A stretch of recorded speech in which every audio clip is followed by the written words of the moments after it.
Hasn't seen a drop of rain for months, it seems. Rolling river is nothing but a trickling stream. Crops are dying in the harsh sunlight. The dust on his tongue is dry. The fatted calf is down to skin and bones. We carry on.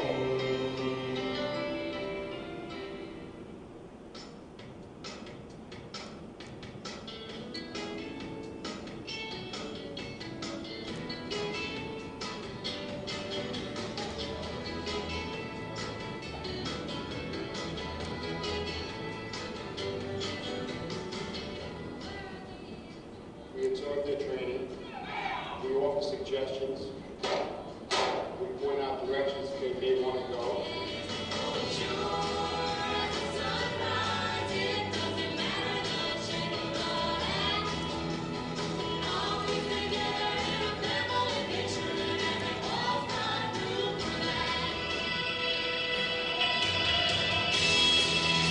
Progress is being made, it is tangible, and improvements can be seen throughout the country daily. The new combat action course, the mount sites, the live fire houses, have allowed them to increase their overall battlefield survivability.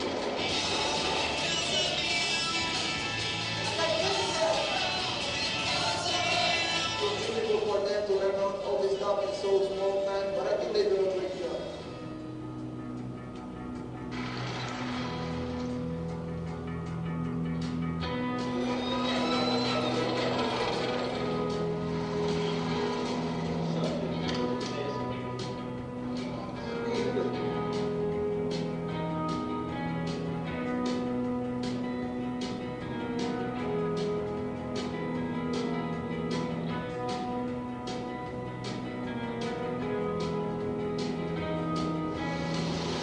We train the Iraqi Navy and Iraqi Marines for their future.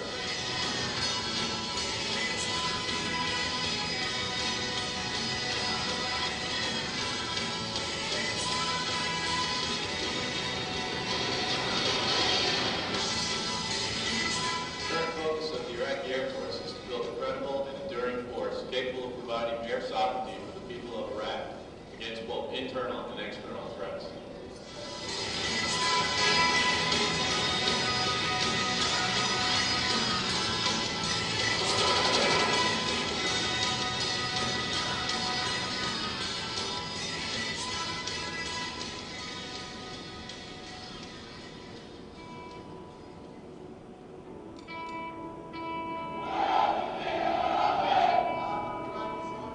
They recognise the future's in their hands, and having to take on the additional responsibility, and yeah, they're making a very pleasing progress, and we're working very closely with them. It's the national police providing a good service to the people, building trust and confidence. How does that make you feel? I feel compassion.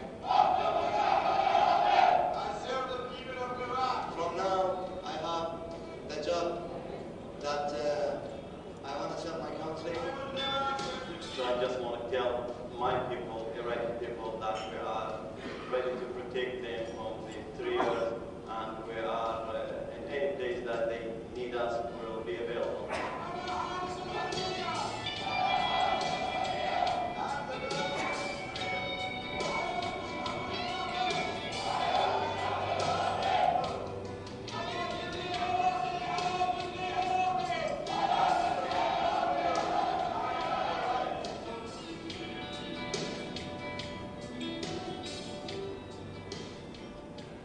Okay, well, I appreciate your time and staying a little later. I'm happy to stick around for questions if you would like.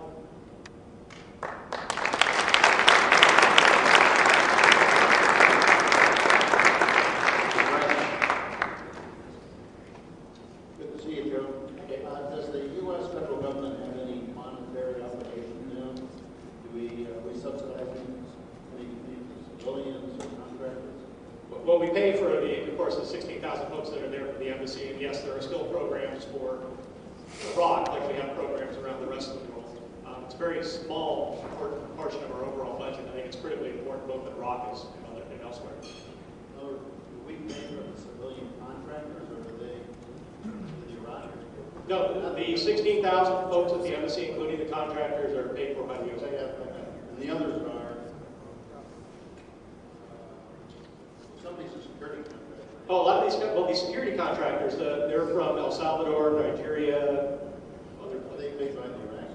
No, they're paid by us because they're protecting us.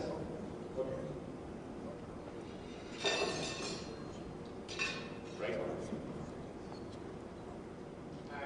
It's obvious in looking at pictures that the Iraqi army looks very much like ours. Did we leave all of that equipment and tanks and everything else there?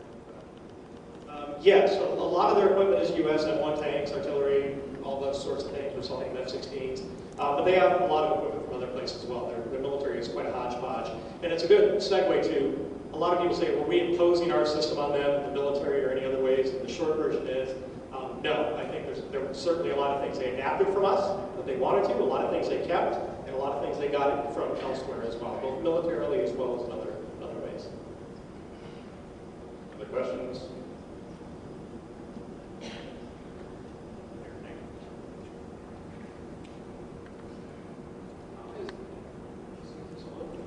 How has the mood changed there in Iraq since we left? And now really, the mood towards the U.S. involvement, now, you see, certainly the Sunnis must be in a mixture of feeling let down because they are being marginalized. And we feel goodness toward us, and we need to stay home. You know, that's a good question. It's very complex because many of them, you will read often and hear people saying, see Iraqis on TV, we want the occupation to end.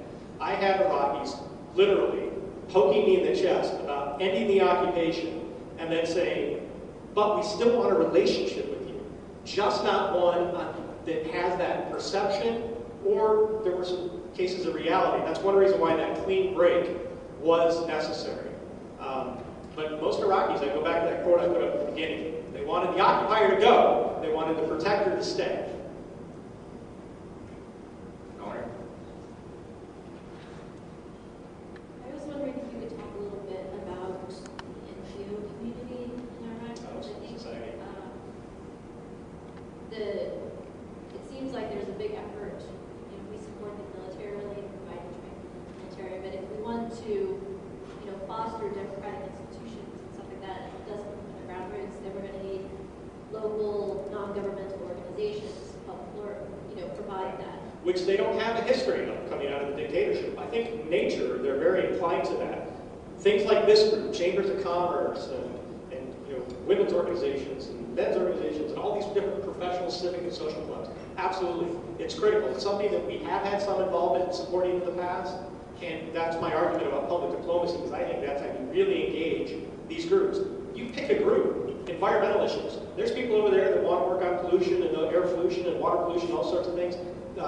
These types of NGOs and civil society organizations, running the whole gamut of what they do and political ideologies, we really ought to facilitate them. And sometimes both we and the Iraqis have problems with how do you enable these things, these groups to work, but work independently. So they obviously have to either have U.S. support or other support around the world. They have that. There have been a lot of NGOs that have been involved in Iraq. But how do you facilitate these without controlling them? Because they have to have their independence. And sometimes they're going to do some things you don't like. But that's part of the process of developing a healthy civil society. We need to do much more of that. We, the U.S.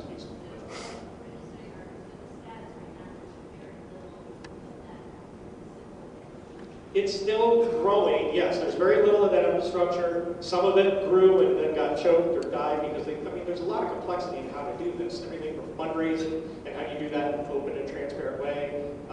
So it's not covered for just pure political activities or other things, or even violence or terrorism. And again, it's a new concept over there, so they're really trying to figure out how do they work together? What's the role of government, nonprofit, religious community, and business community? How, you know, we have a pretty complex system here. For all its problems, it works pretty well. I mean, I love a quote from Winston Churchill, that democracy is the worst form of government, except for all the others.